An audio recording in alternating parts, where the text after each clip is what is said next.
diretamente ao Palácio do Planalto.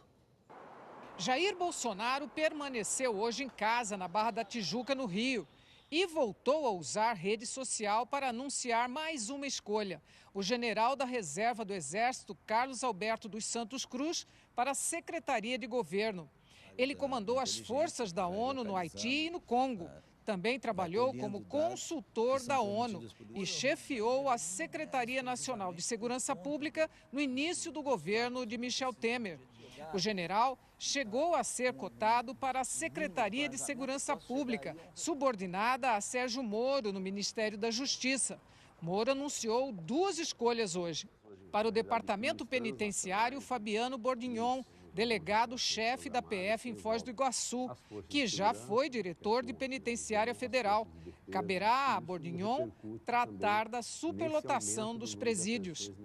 Moro também anunciou que o Ministério da Justiça e Segurança Pública terá uma nova secretaria, a de Operações Policiais Integradas, e será comandada pelo delegado Rosalvo Ferreira Franco, ex-superintendente da PF em Curitiba, que se destacou na Lava Jato. Aos poucos, o desenho do governo, com secretarias, chefias, subchefias e respectivas funções, vai sendo definido.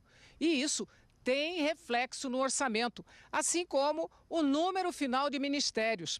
A meta, que já foi de 16 ministérios, hoje é não passar dos 20, segundo coordenadores da equipe de transição. E a expectativa é que essa engenharia esteja concluída esta semana. Pelo menos 3 modelos deverão ser apresentados a Bolsonaro amanhã, aqui na sede da transição. O presidente eleito terá que decidir, por exemplo, se confirma ou não as pretendidas pastas de cidadania, produção nacional, desenvolvimento regional, juntando integração e cidades, infraestrutura, incluindo transportes. Até agora estão definidos Paulo Guedes, Economia, Onyx Lorenzoni, Casa Civil, Sérgio Moro, na Justiça e Segurança Pública, Tereza Cristina, Agricultura, Wagner Rosário, CGU, Ernesto Araújo, Relações Exteriores, na Saúde, Luiz Henrique Mandetta, Gustavo Bebiano, Secretaria-Geral da Presidência da República, na Educação, Ricardo Vélez Rodrigues, André Luiz de Almeida Mendonça, na Advocacia Geral da União, Roberto Campos Neto, na Presidência do Banco Central. E são 4 militares no alto escalão: General Azevedo e Silva na Defesa, Tenente-Coronel Aviador Marcos Pontes, Ciência e Tecnologia, General Augusto Heleno, Segurança Institucional. E o General Carlos Alberto dos Santos Cruz na Secretaria de Governo, que atualmente cuida da articulação política com o Congresso. O presidente Michel Temer sancionou o reajuste de 16% para os salários dos ministros do Supremo Tribunal Federal. A medida pode ter um efeito cascata sobre os gastos no setor público. O índice de 16,38% foi proposto pelos próprios ministros do Supremo. Elevou os salários de R$ 33.700 para R$ 39.000. O aumento foi aprovado pelo próprio Supremo. O presidente do STF, Dias Toffoli, explicou que o aumento recompõe perdas inflacionárias entre 2009 e 2014. Também foi votado e aprovado na Câmara e no Senado. E agora foi sancionado pelo presidente Michel Temer. Durante a negociação, o Supremo alegou ter recursos para bancar o aumento. O custo de R$ 2.800.000 foi retirado do orçamento da TV Justiça. Mas o reajuste não é apenas dos ministros do Supremo e do Procurador-Geral da República. Quando o salário deles aumenta, sobem também os salários de todos os magistrados federais e integrantes do Ministério Público.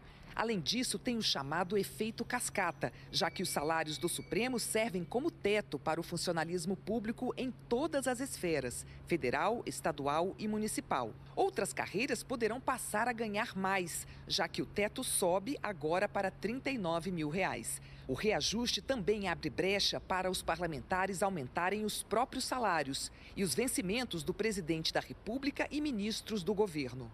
O impacto previsto, se todos esses aumentos saírem, é de R$ 4 bilhões, incluindo estados e municípios. Esse aumento de salários em várias esferas e o impacto nas contas públicas preocupam a equipe econômica do novo governo. Integrantes do governo de transição afirmaram que o aumento vai na contramão das iniciativas para melhorar a situação fiscal do país. Uma das alternativas para diminuir o prejuízo que o reajuste pode provocar aos cofres públicos era acabar com o auxílio moradia, de cerca de R$ 4.000 por mês, pago aos juízes e ao Ministério Público. O pagamento desse auxílio a juízes federais e Ministério Público da União custaria 450 milhões de reais no ano que vem.